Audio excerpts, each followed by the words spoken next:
UK आने से पहले कपल्स को इस बात का एस्टिमेशन करना कि उनकी कॉस्ट ऑफ लिविंग क्या है, ये बहुत ज़रूरी है।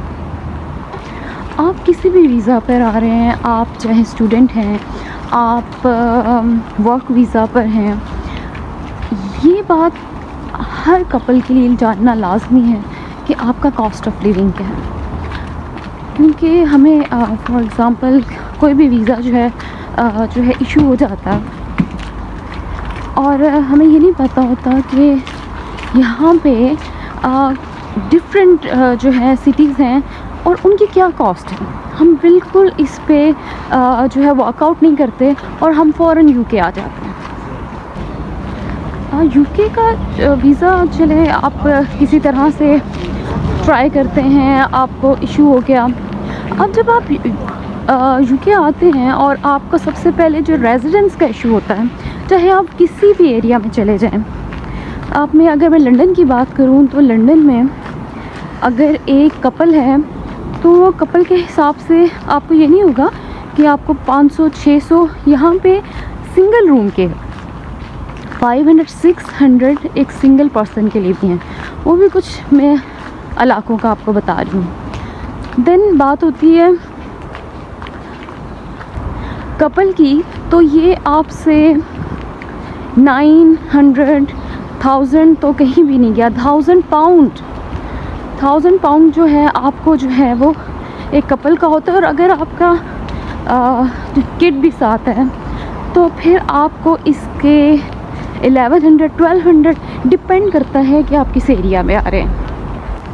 लंदन में एक सिंगल रूम के 1100-1200 पाउंड जो है वो आपको चार्जेस पड़ते हैं आपको जो है एक सिंगल रूम के, जिसमें आपका वॉशरूम शेयरिंग पे होता है, किचन भी शेयरिंग पे होता है।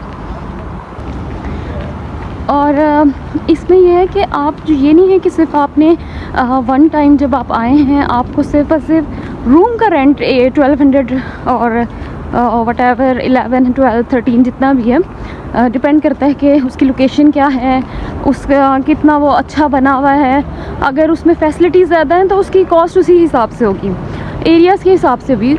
उसके अलावा वो सिक्योरिटी भी लेंगे, आपको डिपॉज़िट भी देना है।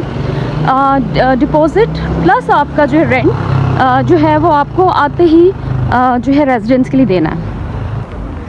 फिर ये तो होगी रेंट की बात। फिर आपकी इधर कॉस्ट ऑफ ग्रॉसरी कितनी है। यहाँ पे कॉस्ट ऑफ ग्रॉसरी जो है वो वीक की 150 पाउंड टू 200 पाउंड है।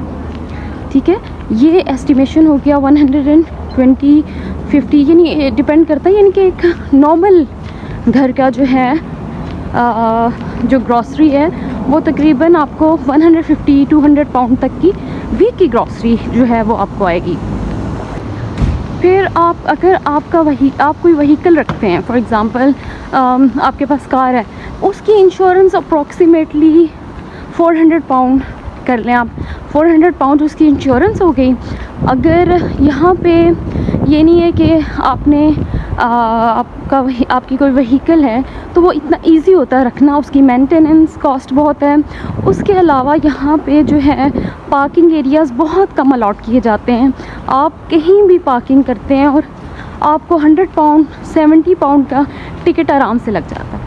तो वो आपको अगर 100 पाउंड का टिकट लगता है तो ये लगभग आपके मुल्क में अच्छी खासी कॉस्ट बन जाती है।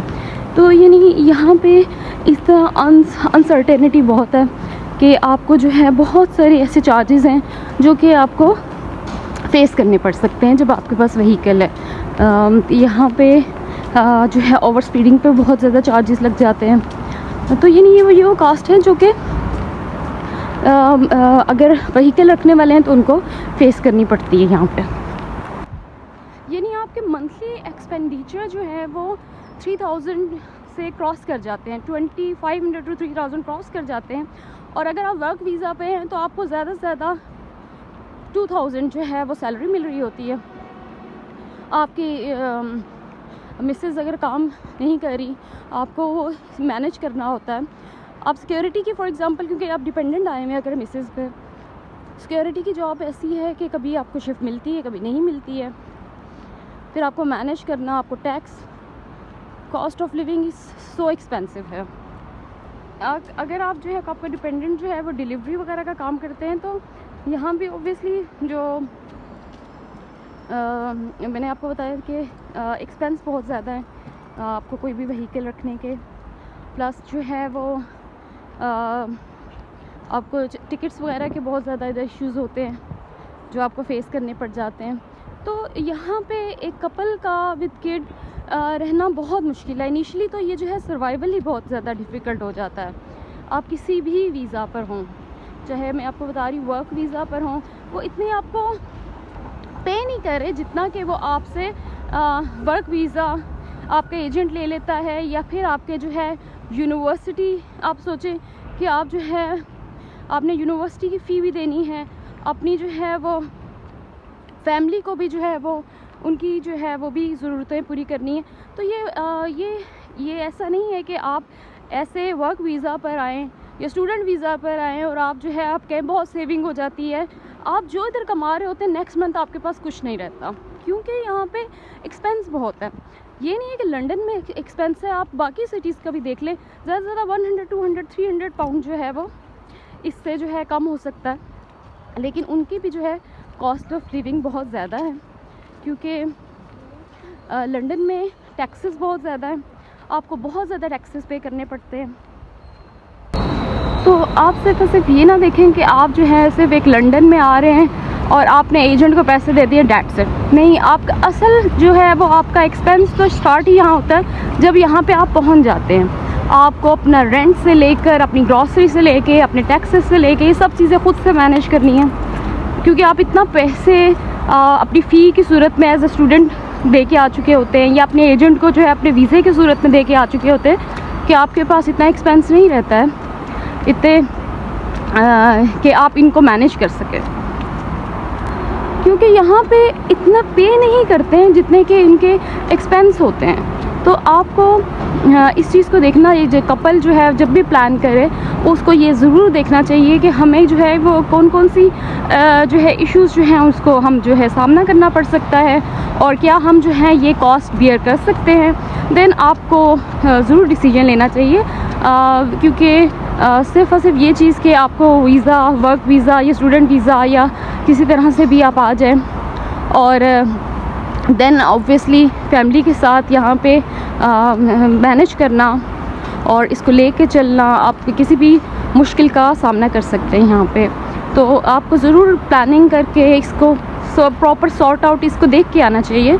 आपको सिर्फ़ और सिर्फ ये नहीं करना चाहिए कि हम जो है वो एक हमें वीज़ा मिल गया और आपको आगे का पता ना हो।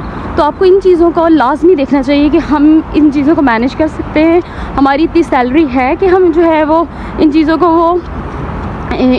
चीज़ों को चला सकते हैं। देन आपको डिसीजन लेना चाहिए किसी भी वीज़े का।